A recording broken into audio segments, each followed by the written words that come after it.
There is something definitely about mental health, mental illness that scares people and makes them just, somebody else's problem, and somebody else's problem is invisible. You don't have to worry about that. And yet, they talk about 1 in 4. I actually believe we're closer to 1 in 3, 1 in 2 of people who will be personally affected by mental health problems. If you add on the people around them, then the whole population is affected by mental health. It's bigger than cancer, it's bigger than heart disease, it's bigger than any of the illnesses which get all the money, all the publicity.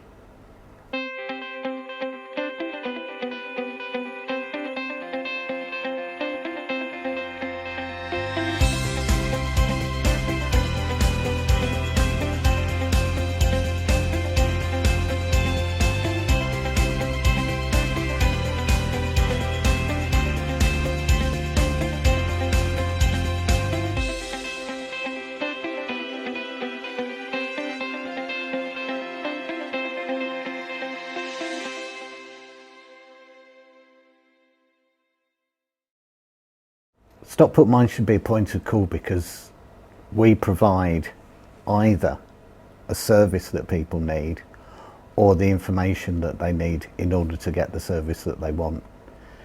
Most people with mental health problems can't access secondary services, so they need to come somewhere that's not going to say, oh, your diagnosis doesn't fit this, your diagnosis doesn't fit that. You need to come somewhere where we don't worry about diagnosis. If somebody needs our help, we don't say, have you got this, have you got that? We're happy just to provide a service for them.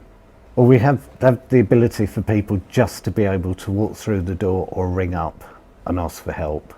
I think that's the most important one, that people know that they can knock on the door at Dove House, and even if someone can't see them immediately, we will make sure that they're seen very, very soon.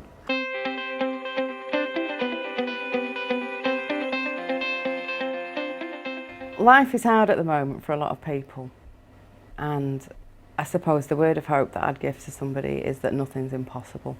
With help and support, people can achieve what they want to achieve. It's as simple as that. It's doable. CAS is a crisis accommodation and home support service that we were originally commissioned by Tameside and Stockport Metropolitan Borough Councils to provide a service for people who were experiencing a social crisis. The main purpose of this was to look mainly at somebody's recovery from a crisis and how we can be facilitators in taking them along that journey. As an add-on to the service, we actually run crisis accommodation, and these are lovely, lovely high standard self-contained flats that people can access for up to 7 days. I stayed in one of the flats there, I didn't want to go home. They're lovely. Yeah, they're really nice. We have 3 flats at the moment. We have one that is a pet flat, which means that somebody in a crisis quite often doesn't want to be separated. They may want to come out of their situation, but they don't want to be separated from their pet, which is probably, somebody who they feel quite loyal to. So that was one of the initial things about that, and I think it's been fantastic. We've had a range of animals come through, including hamsters in little plastic bowls and reptiles and all sorts. And we also have a flat that's accessible for people with minor sort of disabilities, because obviously we can't really cater, we're not carers, so we can't sort of do the full-blown support in that way. There is a communal area there where we run a lot of drop-ins and groups, and that is to sort of provide some social inclusion where people can get together and just talk about common things, so people don't feel alone in their crisis, they don't feel alone in their trauma, that there are other people out there going through the same things. So it kind of normalises it to a point where people can then go, right, I can get a grip of this and I can do something about it. It's been hugely successful, that side of it, and a lot of the groups that have spun off from CAS when it first started have come directly from service users themselves. People have come through our service and said, right, I want to give something back. People who suffer from mental distress invariably also suffer from problems such as debt or dealing with authority. If we can help them deal with the debt, deal with the authority, that will help them improve their own mental well-being. The aim is to make sure that the people that we're advocating for achieve their rights and get their voices heard where it's appropriate for them to be heard, and they gain information that they're entitled to. I was welcomed with open arms. It felt like there was somebody there that understood my problems, and for me I couldn't see light at the end of the tunnel, but it gave me hope and sorted me on a path to overcome these problems by taking one step at a time, addressing the problems, working through it, and just being supportive, someone to speak to or someone to help you in everyday life.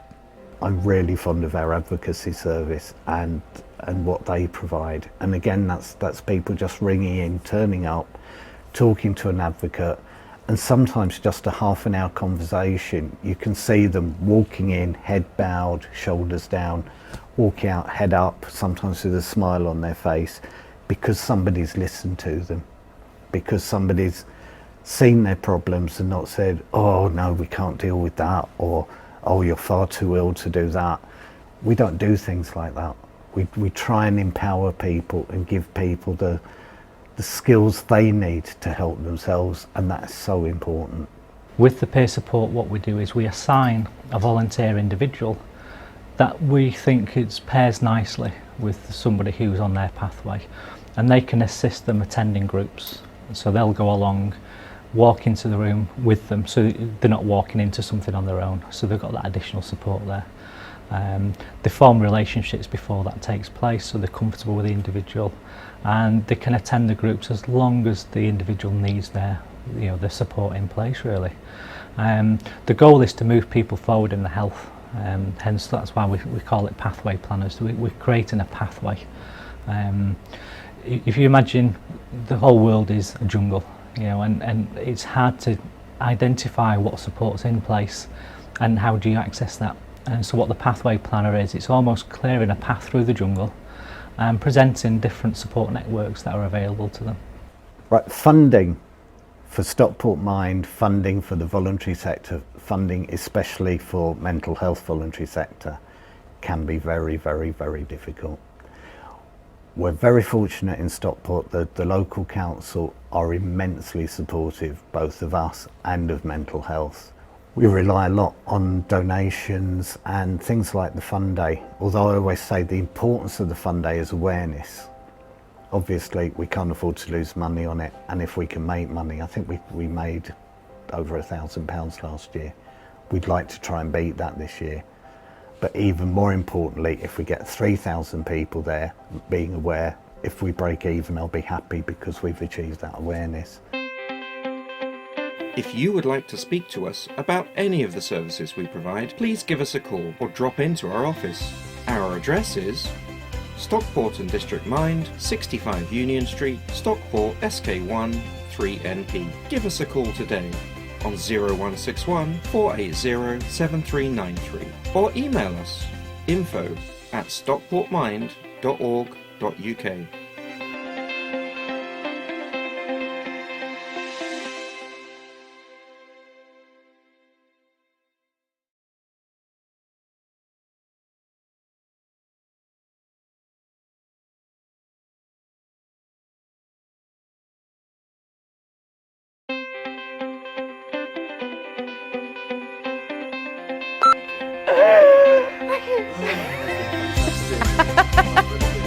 That's not a question he's going to ask me. Oh, you said how would we get